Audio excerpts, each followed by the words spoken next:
گھر میں بھی گھر کے باہر بھی.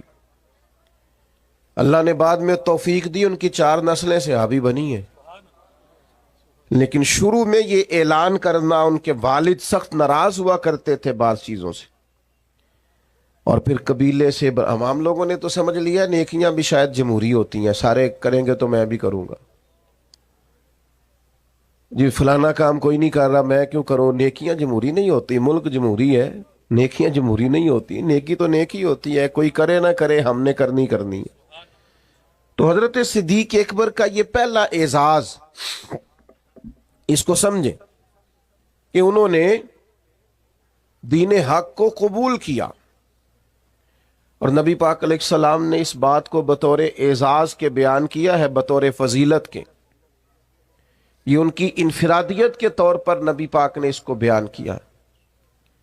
حضور علیہ الصلوۃ والسلام نے ارشاد فرمایا کہ میں نے جس کے سامنے بھی دین پیش کیا ہے اس نے تردد کیا. کچھ لوگوں نے دلیل مانگی، حضور کے پاس دلیلوں کی کمی تو نہیں، سرکار تو خود سراپا دلیل ہے. یا ایھا الناس قد جاءکم برہان من ربکم، اے لوگو یہ محبوب تمہارے پاس رب کی دلیل بن کے آئے. کریم فرماتے ہیں جس کے سامنے بھی دین پیش کیا اس نے تردد کیا ہے. فرمایا یہ صرف میرے ابو بکر صدیق ہیں، میں نے دین پیش کیا ہے لیٹ کی کوئی نہیں، فوراً ہی کلمہ پڑھ کے مسلمان ہوگا. حق کو فوراً قبول کرنا، اور فوراً حق کی تصدیق کرنا، اور فوراً حق کے سامنے سر کو جھکانا، یہ پہلا سبق ہے جناب صدیق اکبر کی زندگی کا. ڈیٹ نہ کریں، کمزور نہ بنے، ٹوٹتی بکھرتی رائے والے نہ بنے، کمزور ارادوں والے نہ بنے. حق جب نصیب ہو اسے قبول کریں. دوسری بات، اسلام یہ کہتا ہے کہ جب تم کلمہ پڑھ لو نا پھر پورے کے پورے دین میں آؤ. یا ایھا الذین آمنوا ادخلوا فی السلم کافہ، اے ایمان والو دین میں پورے پورے داخل ہو جاؤ. جب دین قبول جو کر لیا ہے، مان جو لیا ہے، تو پھر جتنی باتوں کی دین تعلیم ارشاد فرماتا ہے ان ساری باتوں پر عمل کیا جائے. اپنے آپ کو سراپا نیکی بنایا جائے، سراپا خیر ہو انسان کا وجود. جتنی نیکیاں سوسائٹی میں وہ کر سکتا ہے وہ ساری کرنے کا اس کے اندر جذبہ ہو، شوق ہو. ہم کیا کرتے ہیں؟ نیکیاں کرتے ہیں لیکن خالص دینی کاموں کو بھی دنیا داری بنا لیتے ہیں. جنازہ پڑھنا خالص دینی کام ہے. نبی پاک علیہ السلام نے فرمایا ایک مسلمان کا دوسرے مسلمان پر حق ہے. جو حقوق مومن کے مومن پہ ہیں ان میں سے ایک حق جنازہ ہے، لیکن وہ ہم کس لیے جاتے ہیں کہ میرا تعلق بڑا ہے اس کے بیٹے سے، بھائی سے، باپ سے. آپ اس تعلق کی بنیاد پر گئے، حالانکہ آپ کو تو کلمے کی بنیاد پر جو تعلق تھا اس بنیاد پر جانا چاہیے. ہم نے کیا کیا؟ دینی کام تھا لیکن اس کو دنیا بنا لیا. یہ ہمارا مذہبی سٹیج ہوتا ہے. ظاہر ہے آپ اتنی بڑی تعداد میں لوگ آئے ہیں، آپ کا خیال ہے کہ ایک دیندار آدمی تقریر کرنے آ رہا ہے، لیکن اگر میرے دل میں یہ خواہش ہو کہ بڑے لوگوں میں فیمس ہو جاؤں گا اور ڈھیر سارے لوگ واہ واہ کریں گے اور گھر چاہے کہیں گے کیا بات مولانا نے کیا نقطہ بیان کیا ہے، اگر یہ میرے ذہن میں باتیں آئیں گی تو میں نے دینی کام کو بھی دنیا بنا لیا ہے. ترویج شریعت کے کام کو میں نے ذاتی شہرت کا ذریعہ بنا لیا. یہ دینی کام دنیا بن جائے. دین میں پورے پورے داخل ہونے کا مطلب یہ ہے کہ آپ سراپا خیر بن جائیں. پھر آپ ہر وہ نیکی جس کو دین نیکی کہتا ہے اسے کریں، اور ہر وہ چیز جس سے دین روکتا ہے اس سے رکیں. حضرت حسن بصری رضی اللہ تعالیٰ عنہ سے کسی نے کہا تقویٰ کیا ہے؟ فرمایا جہاں جانے کا رب نے حکم دیا ہے وہاں غیر حاضری نہ کرنا، اور جہاں جانے سے اس نے منع کیا ہے وہاں نظر کبھی نہ آنا. یہ متقی ہونے کی علامت. حضرت صدیق اکبر کا آپ سراپا دیکھیے. نبی پاک علیہ السلام نے صحابہ سے فرمایا یہ دیکھے، ہو سکتا ہے معاذ اللہ کسی کے دل میں خیال ہو کہ یہ شاید کوئی معمولی چیزیں ہیں، لیکن یہ تعمیر شخصیت میں، اور کردار سازی میں کلیدی حیثیت رکھتی ہیں یہ چیزیں. حضور نے صحابہ سے پوچھا بتاؤ بھئی آج جنازے میں کسی نے شرکت کی ہے؟ تو تمام خاموش تھے. جناب صدیق اکبر نے ہاتھ کھڑا کر کے عرض کی حضور مجھے اللہ نے یہ سعادت عطا کی. نبی پاک علیہ السلام نے فرمایا آج تم میں سے کوئی روزہ دار بھی ہے؟ عرض کی یا رسول اللہ مجھے اللہ نے توفیق دی ہے. صرف حضرت صدیق بولے. پھر نبی رحمت صلی اللہ تعالی علیہ وسلم نے پوچھا آج کسی نے کسی مسکین کو کھانا کھلایا ہے؟ سب خاموش تھے. صرف حضرت صدیق کو آج یہ اعزاز حاصل ہوا. ہاتھ کھڑا کر کے عرض کی یا رسول اللہ مجھے یہ موقع ملا. یعنی جس سوال پر سرکار استفسار کرتے اسی سوال کے جواب میں جناب صدیق اکبر ہاتھ کھڑا کر کے کہتے یا رسول اللہ مجھے یہ موقع ملا. آپ بات کو سمجھیں. جب دین قبول کر لیا پھر سراپا نیکی بن جائے. پھر جو بھی خیر کا کام حضور علیہ السلام نے فرمایا کسی نیکی کو بھی معمولی نہ سمجھو, کسی نیکی کو بھی معمولی نہ جانو, یہاں تک کہ کچھ نہ ہو سکے تو اپنے بھائی سے مسکرا کے بات ہی کر لو. حضرت صدیق اکبر رضی اللہ تعالیٰ عنہ نے دین کے اس فلسفے پر حقیقی طور پر عمل کیا اور ہر خیر کو ہر نیکی کو دوڑ دوڑ کے حاصل کیا. اسی لیے سرور کائنات علیہ السلام نے فرمایا قیامت کے دن کچھ روزہ دار ہوں گے, انہیں جنت میں ایک روزے داروں کا دروازہ ہے وہاں سے آواز دی جائے گی روزے داروں ادھر آ جاؤ اس دروازے سے گزرو. ایک دروازہ وہ ہے جہاں سے سخی گزریں گے, ایک وہ ہے جہاں سے مجاہد گزریں گے, ایک وہ ہے جہاں سے حاجی اور مکے اور مدینے کے زائر گزریں گے. حضرت صدیق نے عرض کی حضور میں کس دروازے سے گزروں گا؟ فرمایا ابو بکر سارے دروازے منتظر ہوں گے کہ کبھی ابو بکر یہاں سے گزر جائے نا, کبھی یہاں سے گزر جائے نا, کبھی یہاں سے گزر جائے نا. کیوں؟ اس لیے کہ ہر نیکی کو پہنچ کے حاصل کیا, ہر خیر کو پہنچ. ہم تو ویسے بھی اللہ خیر کرے کو دو ایک نیکیاں کر لیں وہ گنی ہوئی ہوتی ہیں, ہم نے وہ ساری ہمارے پاس طے ہوتی ہیں, سارا پتہ ہوتا. کتنے پیسے پچھلے سال مسجد دیے تھے پورا یاد ہے, اور بھئی جو سارا سال آپ نے اپنی ذات پر لگائے ہیں وہ بھی تو یاد ہونے چاہیے نا. نیکیوں کو لوگ گن گن کے شمار کر کے رکھتے ہیں جو بھولنے کی چیز تھی, اور معاذ اللہ جن کمزوریوں کو غفلتوں کو یاد کرنا تھا انہیں بھول جاتے ہیں. تو حضرت صدیق اکبر سراپا نیکی بن گئے. سراپا کلمہ پڑھا تو ان کا وجود سراپا ایمان تھا, سراپا خیر تھا. کوئی بھی ایسا کام نہ کریں اس سے محسوس ہو کہ ہم وقت ضائع کرتے ہیں, ہمیں خیر سے وابستگی نہیں ہے. جو نیکی ملے فاستبقوا الخیرات, نیکیوں میں آگے بڑھ جاؤ. کوشش کریں کہ جلدی جلدی اپنے لیے خیر جمع کریں. لمحات بکھرتے جا رہے ہیں, وقت اپنا دامن چھڑاتا جا رہا ہے, زندگی سمٹ جاتی ہے اور ہم دیکھتے ہیں کہ جلدی جلدی سکڑ جاتی ہیں چیزیں اور انسان کے ہاتھ کچھ بھی نہیں آتا. تو کوشش کی جائے ہمیشہ خیر جمع کرنے کی, بڑھ چڑھ کے نیکیاں کرنے کی. نبی کریم علیہ السلام نے فرمایا جنتیوں کی 360 علامتیں,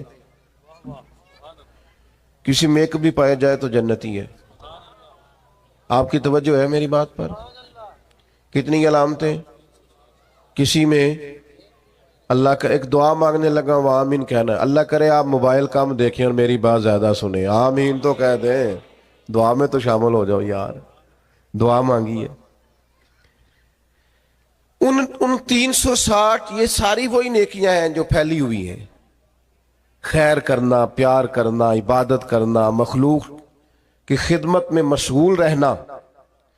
فرمایا جنتیوں کی 360 علامات ہیں, ایک بھی پائی جائے تو بندہ جنتی ہے. حضرت صدیق اکبر کا لہجہ ہمیشہ دھیما رہا ہے, بڑے وزادار تھے. فوراً عرض کی یا رسول اللہ میرے اندر بھی کو پائی جاتی ہے.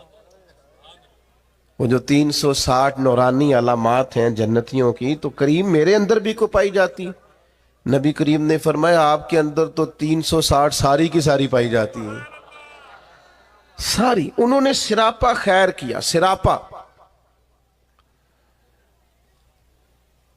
ہم بھی بڑے مصروف لوگ ہیں. کوئی پوچھے جناب کی کیا پوزیشن ہے، کہتے ہیں بڑا مصروف ہوں. تو اگر پوچھا جائے کتنی دیر مصروف ہے تو کہتے ہیں 6 گھنٹے تو موبائل پہ مصروف ہونا. یہ جو راتیں ہیں نا، لمبی راتیں سردیوں کی، یہ تہجد پڑھنے کے دن تھے، اور یہ چھوٹے دن تھے سردیوں کے، یہ روزے رکھنے کے دن تھے. لیکن اس کے لیے جو عشاء کے بعد سو جائے، یعنی اگر 7 بجے عشاء پڑھی اور 6:15 فجر پڑھی تو اتنی لمبی رات بنتی ہے 10-11 گھنٹے کی. اور ڈاکٹر کہتے ہیں بڑا بھی زیادہ سوئیں تو 8 گھنٹے کافی ہے، تو 3 گھنٹے تو رات پھر بچ جاتی. یہ وقت تھا سحری میں اٹھنے کا، لیکن اس کے لیے جو عشاء کے بعد موبائل کی جان چھوڑے تاکہ سحری میں اٹھ سکوں. جب سوئے گا نہیں تو اٹھے گا کیسے؟ ہم اگر مزاج رکھتے ہو نا خیر کا تو اللہ تعالیٰ وقت میں بھی برکت پیدا کر دیتا ہے. کہ جو ہمارے بزرگ اتنی اتنی بڑی ضخیم کتابیں لکھ گئے، کتنی کتنی جلدیں ہیں ان کے وقت میں برکت تھی، وقت کو مینج کرتے تھے. لیکن خوش گپیاں ہماری سیریں، ہمارا آنا جانا، ہمارا موبائل کو وقت دینا، اس نے ہمیں بڑا الجھا دیا ہے. حضرت عمر فاروق رضی اللہ تعالیٰ عنہ بیان فرماتے ہیں، کہتے ہیں ایک نابینا بیوہ اور بے اولاد خاتون تھی مدینہ منورہ میں. تو میں اس کے گھر کا کام کاج کر دیا کرتا تھا. وہ ایک دن میں گیا تو میرے سے پہلے ہی کوئی بوڑھی اماں کے گھر کا کام کر گیا. آپ غور کیجئے گا، یہ مختلف انداز میں روایت مختلف جگہوں پہ ہے. صاحب کنز المال نے اس طرح لکھی ہے جس طرح میں بیان کر رہا ہوں. کوئی مجھ سے پہلے سارے کام کر گیا. بھلا کام کیا تھے؟ گھر میں جھاڑو دینا تھا، برتن مانجنے تھے، پانی بھر کے لانا تھا. کوئی مجھ سے پہلے کر گیا. اگلے دن گیا تو پھر کوئی مجھ سے پہلے کر گیا تھا. تیسرے دن گیا تو پھر. اب میں نے کہا ڈھونڈوں تو صحیح بندہ کون ہے. فرماتے ہیں کہ میں چھپ کے بیٹھ گیا کہ میں دیکھوں تو صحیح کون ہے جو مجھ سے پہلے آتا ہے. تو کہتے ہیں سحری کا وقت تھا. امیر المومنین، خلیفۃ المسلمین، جانشین مصطفیٰ کریم صلی اللہ تعالی علیہ وسلم حضرت صدیق اکبر کا دروازہ کھلا. بیاں ہو کس زبان سے مرتبہ صدیق اکبر کا، کہ محبوب خدا محبوب ہے صدیق اکبر کا. حضرت ابو بکر صدیق رضی اللہ تعالیٰ عنہ کا دروازہ کھلا. امیر المومنین ہے، عالمی سطح کے کام کرتے ہیں، ایک بہت بڑی اسٹیٹ کے سربراہ ہیں، ایک اتنی بڑی اسلامی سلطنت کو لیڈ کرتے ہیں. لیکن اتنے بڑے ہونے کے باوجود یہ ذوق بھی برقرار ہے کہ کسی کے گھر میں جھاڑو دے سکتے ہیں تو دے دیا جائے. کسی شخص کے گھر میں اگر برتن کسی بوڑھی کے مانجنے پڑے تو کر دیا جائے. فرماتے وہ میں نے دیکھا تو حضرت صدیق اکبر تھے. سراپا خیر تھا ان کا وجود، سراپا خدمت تھا. ساری زندگی گزر گئی مذہب پہ بحث کرتے لوگوں کی، اس پر بھی بحث کر لو، اس پر بھی بحث کر لو، اس موضوع پر عمل کب کرنا ہے؟ ساری زندگی اب بحث ہوتی رہیں گی؟ ساری زندگی صرف یہی مزاج ہوگا کہ دین کا کوئی موضوع ملے چلے علماء کریں گے حقاق کے حق کے لیے کبھی بات کرنی ہوئی، لیکن عوام کے اندر جو اتنی بحث ہوتی، عمل کب کرنا ہے؟ ساری زندگی صرف ابحاث ہوں گی؟ بھائیو سنو، حضرت صدیق اکبر نے اپنے آپ کو سراپا خیر بنا لیا. اور تیسری بات جو آپ کی خدمت میں عرض کرنی ہے وہ یہ ہے کہ حضرت صدیق اکبر کے مزاج میں ڈٹنا تھا، ڈٹ جاتے تھے. اس دور کا سب سے بڑا المیہ یہ ہے کہ ہمارے ہاں استقامت نہیں ہے. کچھ دیر کے لیے لوگ کوئی کام کرتے ہیں پھر چھوڑ دیتے ہیں. ایک نوجوان مجھ سے کہنے لگا میں بڑے ہی کام کیے ہیں، کسی کام میں بھی کامیاب نہیں ہوا. میں نے کہا بس اسی لیے نہیں ہوئے. بڑے نہ کریں آپ، کوئی ایک کریں، اس کو صحیح کر کے کریں، استقامت کے ساتھ کریں، روز کریں، پابندی سے کریں، اس پر محنت کریں، جد و جہد کریں. پتھر پہ پانی پڑے متصل تو بے شبہ کھس جائے پتھر کی سیل. ایک قطرہ قطرہ پانی مستقل پتھر پر گرے تو اس میں بھی سوراخ بن جاتا. تو آپ محنت کریں گے تو اللہ تبارک و تعالی اپنے فضل سے نتائج عطا فرمائے گا. لیکن اگر محنت ہی نہیں کر رہے. حضرت صدیق اکبر کی طبیعت میں ڈٹنا تھا. انہوں نے کلمہ پڑھا, پھر بڑی آندیاں چلیں, بڑے طوفان آئے, بڑا ٹکراؤ پیدا ہوا, بڑے حالات خراب ہوئے, لیکن حضرت صدیق اکبر ڈٹے رہے. حضرت صدیق اکبر نے نبی پاک کا ادب کیا صلی اللہ تعالی علیہ وسلم, تو جناب صدیق نے ڈٹ کے کیے. دنیا میں ایک فلسفہ بیان کیا جاتا ہے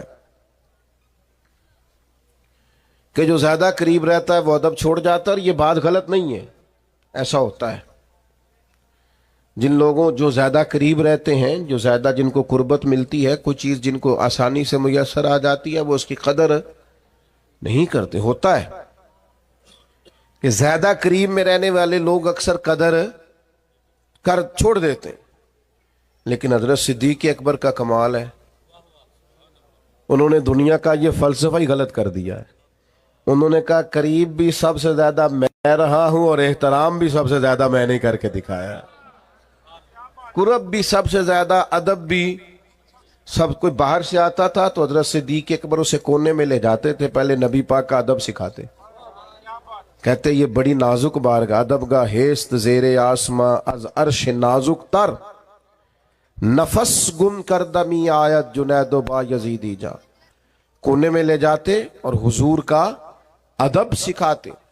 استقامت کے ساتھ خدمت کی, استقامت کے ساتھ دین پر ڈٹے رہے. اور جب نبی پاک صلی اللہ تعالی علیہ وسلم کا وصال ظاہری ہوا تو امت پر بڑا کٹھن وقت تھا. کچھ قبائل نے انکار کر دیا معاذ اللہ زکوٰۃ دینے سے, ارتداد کی طرف بڑھنے لگے. ایک لشکر سرکار نے روانہ کیا تھا, بعض لوگوں کی رائے ہوئی کہ اس لشکر کو ابھی نہ بھیجا جائے. اس وقت جو ڈٹ کر میدان میں کردار ادا کیا ہے وہ سیدنا صدیق اکبر نے کیا. میری ایک رائے ہے, میں اکثر کہتا ہوں دوستوں سے کہ یہ جو کامیاب ترین حکومت کیا نا حضرت عمر نے, مضبوط ترین خلافت کی ہے, اور بڑا ڈٹ کے انہوں نے کارہائے نمایاں سر انجام دیے, تو اس کے پیچھے بھی کردار سیدنا صدیق اکبر کا.